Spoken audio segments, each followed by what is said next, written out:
नमस्कार।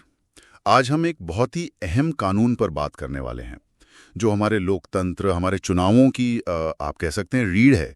जन प्रतिनिधित्व अधिनियम 1951। जी हाँ, नमस्कार। ये एक्ट मतलब representation of the people act 1951, ये वाकई भारतीय लोकतंत्र का एक आधार स्तंभ है। हाँ, क्योंकि यही तो तय करता है कि चुनाव कैसे होंगे, कौन चुनाव लड़ सकता है, कौन नहीं लड़ सकता, क्या सही है, क्या गलत है।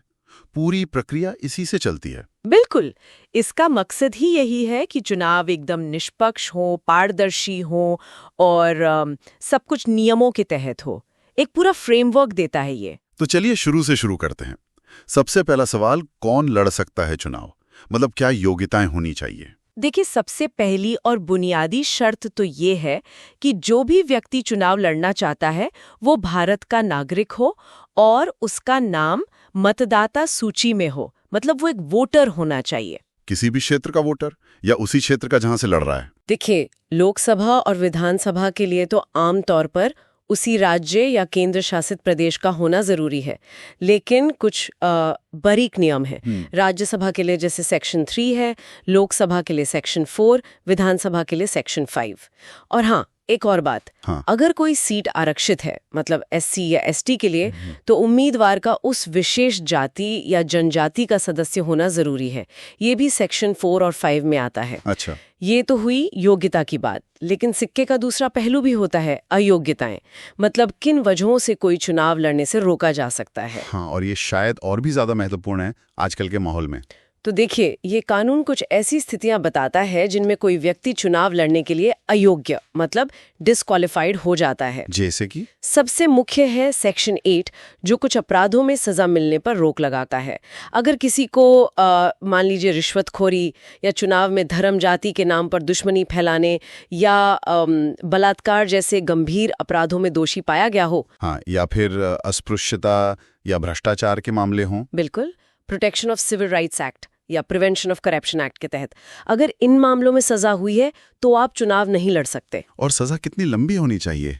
क्या हर सजा पे रोक है? नहीं, सजा की अवधि बहुत मायने रखती है। सेक्शन 8(3) कहता है कि अगर किसी व्यक्ति को किसी भी अपराध में, उन अपराधों को छोड़कर जिनका जिक्र सेक्शन 8(1) और 8(2) में है, कम से कम 2 साल की जेल हुई हो। कम से कम 2 साल? हाँ, कम से कम 2 साल, तो वो सजा की तारीख से ही अयोग्य हो जाएगा। और सिर्फ सजा के दौरान ही नहीं, बल्कि जेल से रिहा होने के बाद भी अगले 6 साल तक वो चुनाव नहीं लड़ सकता। बाप रे, ये तो काफी लंबा समय है। जी हाँ। इसके अलावा और भी आधार हैं। जैसे सेक्शन 8(a) कहता है कि अगर कोई भ्रष्ट आचरण यानी करप्ट प्रैक्टिस का दोषी पाया गया हो, या फिर सेक्शन 9, अगर किसी को सरकारी नौकरी से भ्रष्टाचार या देश के प्रति वफादारी न रखने के लिए निकाला गया हो। अच्छा, सरकारी नौकरी से निकाले जाने पर भी। हाँ। और सेक्शन 9(a) है सरकारी ठेकों के लिए, अगर उसमें कोई गड़बड़ी की हो। और सेक्शन 10(a) भी है, अगर आपने अपने चुनाव खर्च का हिसाब सही समय पर जमा नहीं किया तो भी आपको अयोग्य ठहराया जा सकता है। ये तो काफी सारे नियम हैं ये सुनिश्चित करने के लिए कि कौन व्यवस्था में आ सकता है। अब आते हैं चुनाव की असल प्रक्रिया पर। नामांकन कैसे होता है? नामांकन के लिए एक निर्धारित प्रक्रिया है। सेक्शन 33 में उम्मीदवार को एक फॉर्म भरना होता है जिस पर उसके दस्तखत होते हैं और एक प्रस्तावक के भी। और अगर कोई निर्दलीय हो, मतलब किसी पार्टी से ना हो? हाँ, अच्छा सवाल। अगर उम्मीदवार किसी मान्यता प्राप्त दल से नहीं है तो उसे एक नहीं बल्कि 10 प्रस्तावकों की जरूरत होती है। और यहीं पर सेक्शन 33(a) बहुत अहम हो जाता है। 33(a) वो क्या है? ये कहता है कि हर उम्मीदवार को एक हलफनामा यानी एफिडेविट देना होगा। इसमें उन्हें बताना होता है कि क्या उनके खिलाफ कोई आपराधिक मामले लंबित हैं, खासकर वो जिनमें आरोप तय हो चुके हैं और सजा 2 साल या उससे ज्यादा हो सकती है। और अगर कोई सजा हो चुकी हो तो? हाँ, वो भी। अगर किसी मामले में 1 साल या उससे ज्यादा की सजा हुई हो तो उसकी जानकारी भी देनी होती है और अपनी संपत्ति और देनदारियों का ब्यौरा भी देना होता है। अच्छा, ये वही एफिडेविट है जिसके बारे में हम अक्सर सुनते हैं चुनावों के समय? जी बिल्कुल। और अगर कोई इसमें जानबूझकर गलत जानकारी देता है या कुछ छुपाता है तो सेक्शन 125(a) के तहत सजा भी हो सकती है। ये तो पारदर्शिता के लिए बहुत जरूरी कदम लगता है। अच्छा, नामांकन हो गया, अब आता है चुनाव प्रचार। उस पे क्या नियम है? बहुत शोर शराबा होता है। हाँ, प्रचार पर भी काफी नियम है। पहला तो सेक्शन 77 जो कहता है कि हर उम्मीदवार को अपने चुनाव खर्च का बिल्कुल सही हिसाब रखना होगा और इस खर्च की एक सीमा भी तय होती है। अच्छा, मतलब लिमिट से ज्यादा खर्च नहीं कर सकते? नहीं, बिल्कुल नहीं। वो भ्रष्ट आचरण माना जाता है जिसका जिक्र सेक्शन 123 में है। और ये भ्रष्ट आचरण क्या क्या होता है? इसमें कई चीजें शामिल हैं, जैसे रिश्वत देना यानी वोट खरीदने की कोशिश करना, या फिर अनुचित प्रभाव डालना जैसे धर्म, जाति, समुदाय, भाषा के नाम पर वोट मांगना, या राष्ट्रीय प्रतीकों का गलत इस्तेमाल करना। अच्छा, किसी के खिलाफ झूठी बातें फैलाना? हाँ, वो भी। किसी उम्मीदवार के चरित्र को लेकर झूठे बयान प्रकाशित करना, या वोटरों को मतदान केंद्र तक लाने ले जाने के लिए मुफ्त में गाड़ियां किराए पर लेना, और जैसा हमने कहा तय सीमा से ज्यादा खर्च करना, ये सब भ्रष्ट आचरण है। अब बात करते हैं वोटिंग वाले दिन की और उसके आसपास के समय की। क्या अब उस पर भी कुछ खास नियम है? जी हाँ, बिल्कुल। सबसे अहम है सेक्शन 126। ये कहता है कि वोटिंग खत्म होने के ठीक 48 घंटे पहले से लेकर वोटिंग खत्म होने तक कोई सार्वजनिक सभा, कोई जुलूस, कोई चुनाव प्रचार नहीं हो सकता।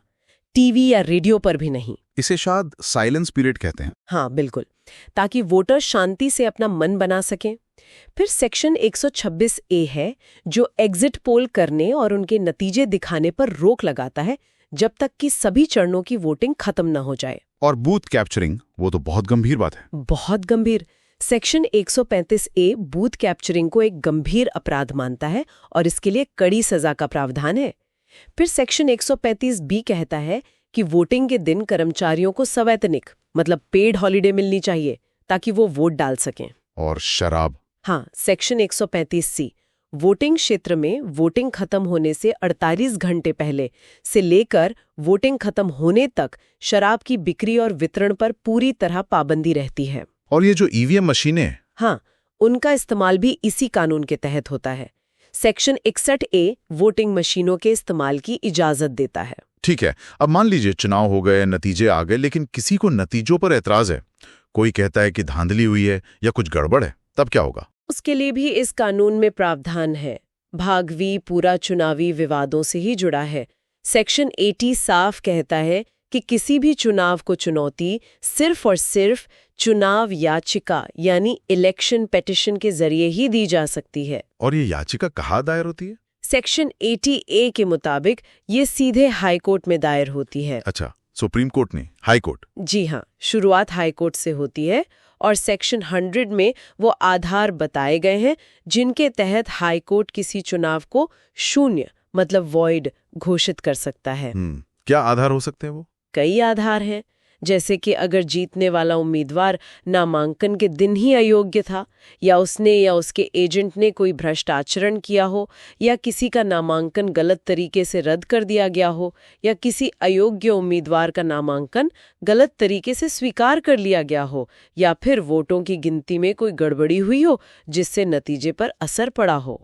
तो ये पूरा एक सिस्टम है विवाद सुलझाने का भी। बिल्कुल। तो कुल मिलाकर देखें तो ये जनप्रतिनिधित्व अधिनियम 1951 ये सच में भारतीय चुनावों का पूरा खाका है। कौन आएगा, कैसे आएगा, क्या करेगा, क्या नहीं करेगा, और अगर कोई झगड़ा हो तो कैसे सुलझेगा, सब कुछ इसी एक कानून में सिमटा हुआ है। आपने बिल्कुल सही कहा। ये कानून एक कोशिश है, एक बहुत विस्तृत कोशिश कि हमारी चुनावी प्रणाली निष्पक्ष बनी रहे, पारदर्शी रहे और सबको बराबर का मौका मिले। लेकिन हाँ, ये भी एक सच्चाई है और एक बड़ा सवाल भी कि कागज पर इतने मजबूत नियम होने के बावजूद जमीन पर असलियत में इनका पूरी तरह से पालन करवाना, इनको लागू करना कितना चुनौतीपूर्ण है, खासकर जब चुनावी मुकाबला इतना कड़ा और कभी-कभी कटु भी हो जाता है। सही बात है। मतलब कानून अपनी जगह है, लेकिन उसका असरदार तरीके से लागू होना वो एक अलग चुनौती है। बिल्कुल, ये दिखाता है कि हमें लगातार निगरानी रखनी होगी और जहां जरूरत हो वहां सुधार भी करते रहना होगा। सिर्फ कानून बना देना काफी नहीं है।